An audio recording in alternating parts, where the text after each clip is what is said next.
Muito boa tarde, muito boa noite. Vamos chegando no inverno, o dia vai escurecendo mais cedo,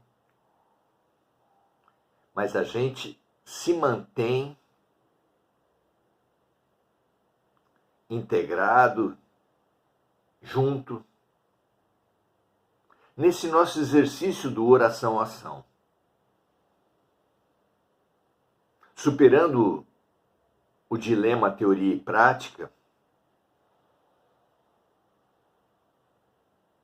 vida e mudança interior versus mudança exterior, nós pretendemos aqui essa síntese, que é investigar, conhecer, nos autoconhecer e nos propor a agir de acordo com as novas descobertas, de acordo com as novas perspectivas. O que é tão importante para vocês quanto para mim. Alunos de um mesmo mestre, busquemos o avanço que ele mesmo distinguiu ao dizer que nem todo aquele que disser Senhor, Senhor, o famoso louvor, entrará no reino dos céus, mas sim aquele que fizer, que praticar a vontade do nosso Pai. Precioso saber disso e precioso buscar consolidar na prática, no dia a dia, as lições que nós supomos ter aprendido. Gosto muito do verso da música de Beto Guedes que diz: a lição sabemos de cor, só nos resta aprender. Muitos de nós, muitos dos cristãos recitam, decoram passagens do Evangelho e com isso supõem os mais desavisados, inclusive os próprios cristãos, que eles são avançados, elevados, santos. Ledo engano. Que nós não aceitemos mais a aparência de virtude, que aceitemos apenas como virtude a virtude vivida. Por que será que Sócrates, Jesus, Buda não deixaram nada escrito? Porque estavam ocupados demais em viver, em praticar. Deixaram aos seus discípulos a tarefa do relato, nobre, mas muito mais controversa. Porque não é fácil traduzir em palavras aquilo que é vivido de coração, que é vivido na luz. Como explicar a luz para um cego de nascença? Não é? Nós, a humanidade, somos cegos de nascença. Precisamos ter olhos de ver e ouvidos de ouvir, como disse o mestre. E para isso é imprescindível a nossa caminhada ao nosso lado. Nas próprias curas de Jesus, ele não se cansava de dizer: a tua fé te salvou. Exercitemo-nos. Muito bom exercitar-me com vocês. 1 mais 1 é sempre mais que 2. Outro verso fantástico do mesmo Beto Guedes. Vamos lá?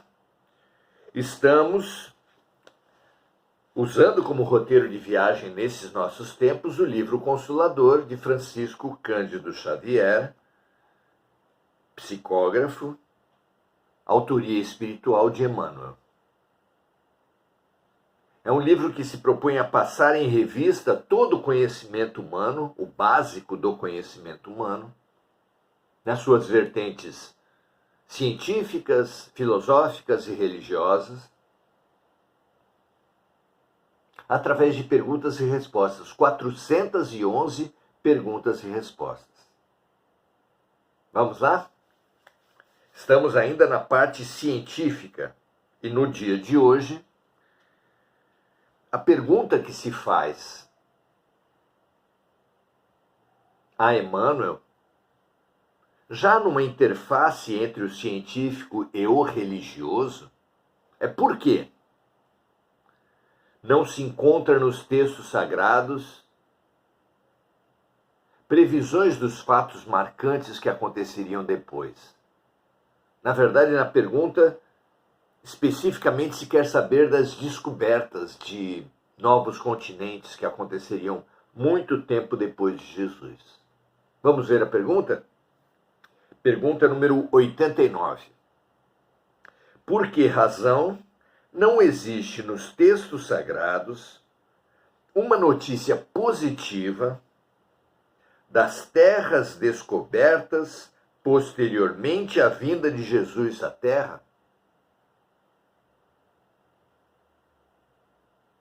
Por que não se disse nos evangelhos, por exemplo, que a leste havia continentes, terras, riquezas, povos, cidades? Por que não? Vejamos a resposta de Emmanuel. Nesse particular das previsões, temos que convir que a palavra das profecias, através de todos os tempos e situações do planeta,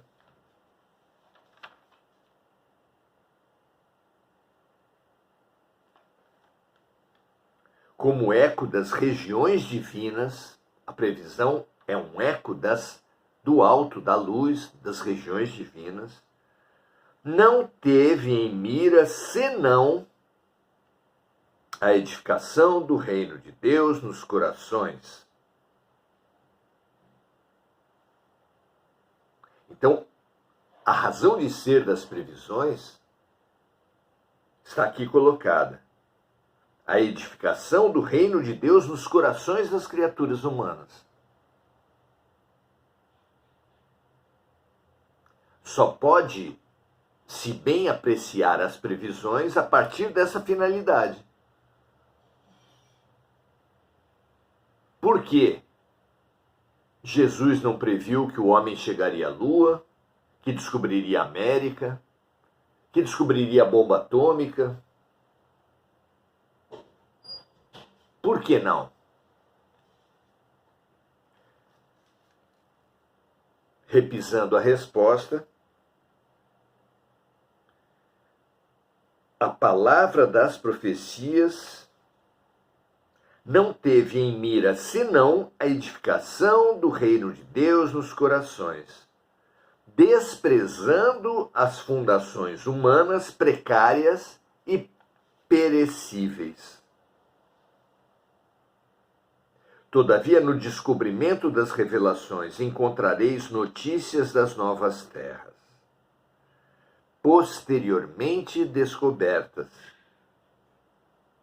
Informações essas que se encontram sob os véus dos símbolos.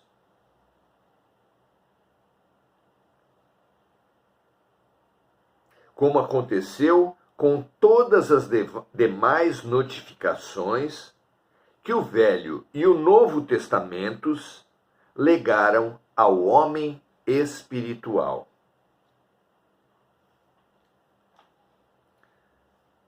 Aqui, então,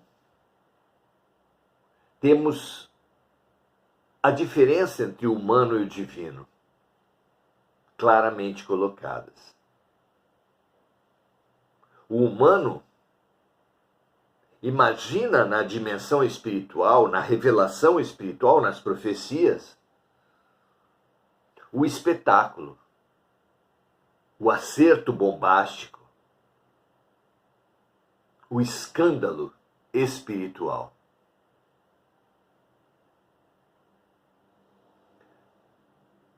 Deus, porém, a vida, nos traz previsões segundo o critério da contribuição à edificação do reino de Deus nos corações humanos. Essa é a grande tarefa, esse é o grande sentido. Só há razões para fazer previsões quando essas interferem de forma positiva na edificação do reino dos céus no coração das criaturas.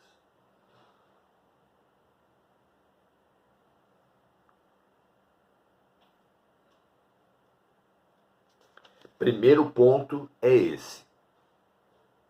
Então, aquilo que é importantíssimo do ponto de vista humano, comumente não tem importância do ponto de vista divino. Como continua Emmanuel dizendo aqui.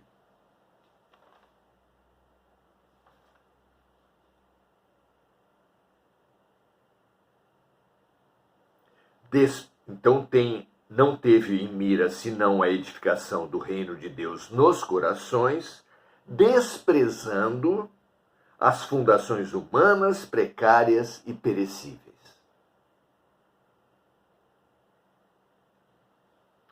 Todavia, no desdobramento das revelações, encontrareis notícias das novas terras, posteriormente descobertas, informações essas que se encontram sob os véus dos símbolos, como aconteceu com todas as demais notificações que o Velho e o Novo Testamentos legaram ao homem espiritual. Jamais podemos pretender a visão definitiva, completa, a última interpretação a respeito dos textos sagrados. Seria realmente extrapolar as nossas limitações. Mas, por exemplo, quando se fala nos textos sagrados sobre a Nova Jerusalém,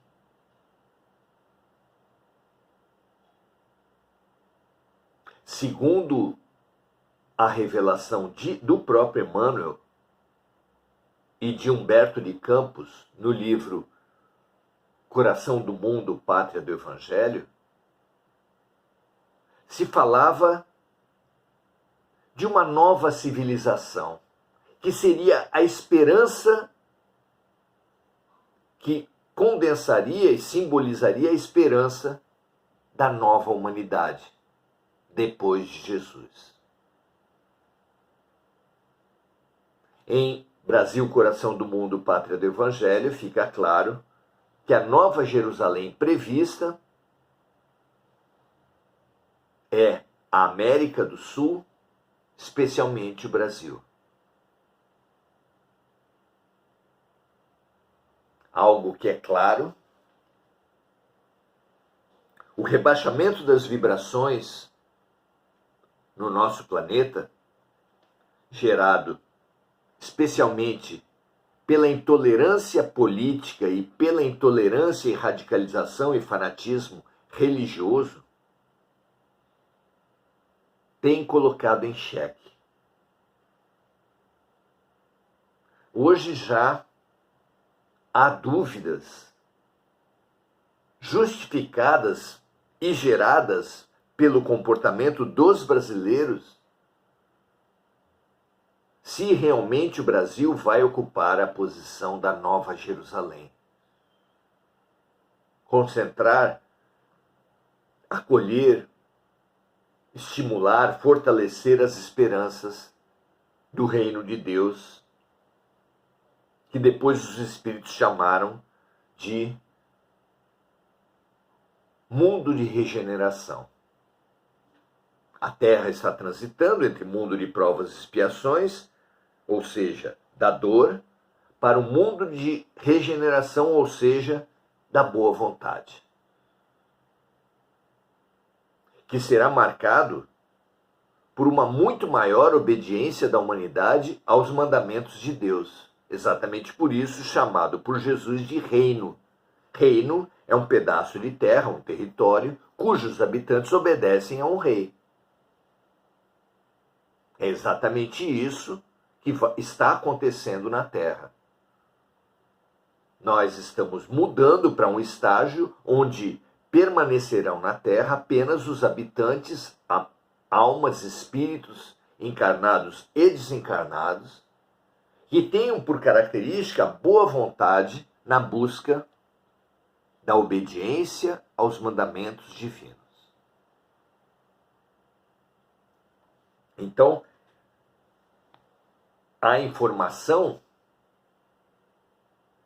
existe nos textos sagrados, porque foi compreendido que essa alusão às novas terras, à Nova Jerusalém, colaborava na construção do reino dos céus nos corações dos homens.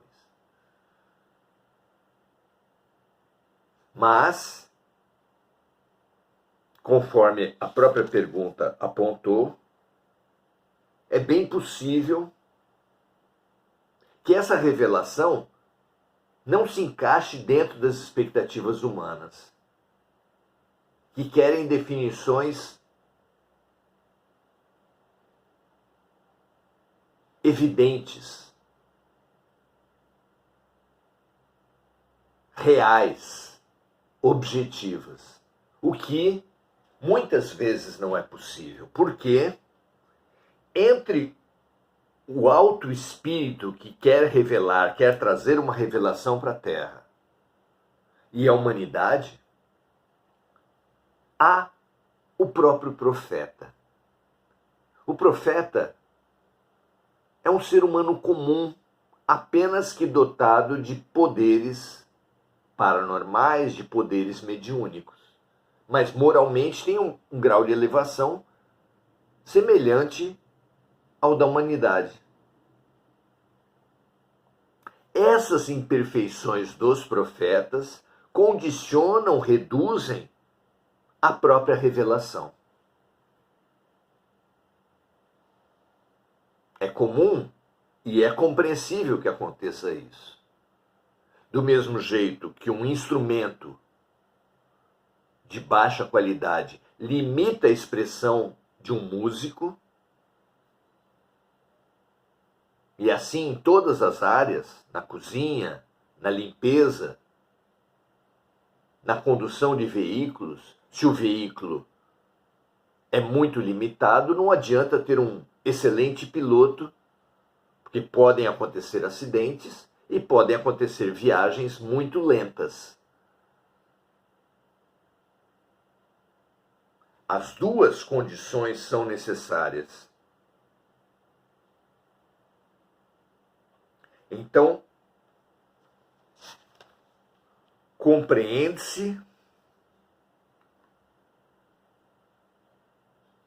que as revelações acontecessem de acordo com os instrumentos e até o próprio vocabulário do seu tempo. No Apocalipse, por exemplo, João Evangelista, que é o redator do Apocalipse, fala que nas suas visões de futuro, via pássaros de aço, pássaros metálicos.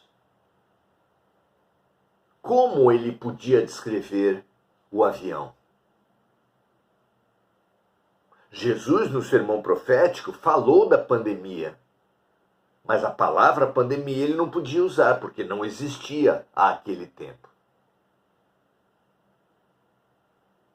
Ele previu a ocorrência de pestes. Da mesma forma, hoje, podemos constatar tragicamente a ocorrência em todas as religiões do estelionato espiritual, a utilização do território do sagrado para obter vantagens econômicas, políticas e até sexuais. É o que poderíamos chamar com justiça de estelionato espiritual. O que Jesus, palavras que Jesus não tinha à sua disposição e chamou de falsos cristos e falsos profetas. A minha interpretação de quando Jesus prevê guerras e rumores de guerras é de que em guerra ele falava do eterno fenômeno, do triste fenômeno que nos perseguiu em todas as eras, mas em rumores de guerras ele falava do terrorismo, que é a disseminação do medo, a dominação de uma coletividade pelo medo, pelo rumor da guerra, pela disseminação do pânico e do medo. É isso que Emmanuel fala aqui, quando informa que há notícias das novas terras, posteriormente descobertas, informações essas que se encontram nos textos sagrados sob os véus dos símbolos, ou de comparações, ou das palavras daquele tempo. Quando Jesus falou de reencarnação, ele falou da necessidade de nascermos de novo na matéria. Porque, novamente, a palavra não existia.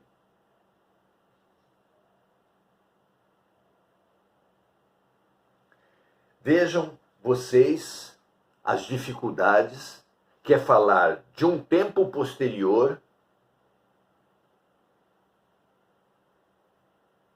com as palavras, com as ideias e com as limitações daquele tempo anterior, inclusive dos próprios profetas. Apesar dessa dificuldade, houve alusões às novas terras, diz Emmanuel, e nós entendemos com base no livro Coração do Mundo, Pátria do Evangelho, que uma dessas alusões, não sei se a única, é em relação à Nova Jerusalém. Mas nada há de inútil ou de ocasional na revelação divina, de forma que só é trazida a informação quando ela faz sentido para a edificação do reino de Deus nos corações humanos. Que assim seja, que nós compreendamos os mecanismos da revelação, das previsões, estudemos os textos sagrados,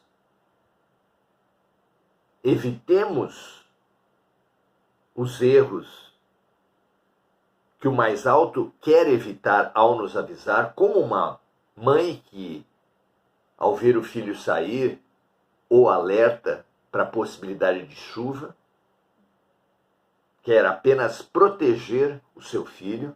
Deus também nos quer proteger com as previsões, mas nós precisamos dar crédito. Nós precisamos buscar a boa interpretação. E nós precisamos ter boa vontade para praticar o Evangelho, para praticar as Escrituras, para praticar Jesus Cristo. Que assim seja com todos nós. Vamos agora à saudação dos amigos que estão conosco. Enir Cajazeira, graças a Deus. Igor Galvão. Ele passa aqui, nos agradece e nós também agradecemos a presença dele. Depois assiste no YouTube.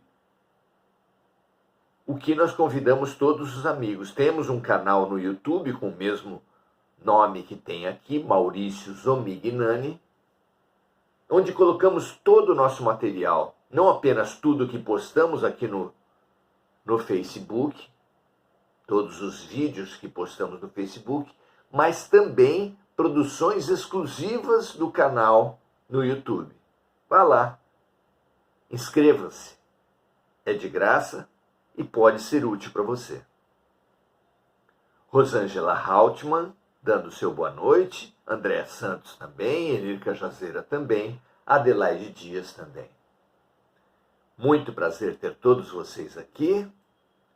Que a gente compreenda nossa relação com pai e mãe, espirituais, Deus, que em tudo e por tudo podemos entender, podemos compreender melhor a partir da própria relação com nossos pais da terra.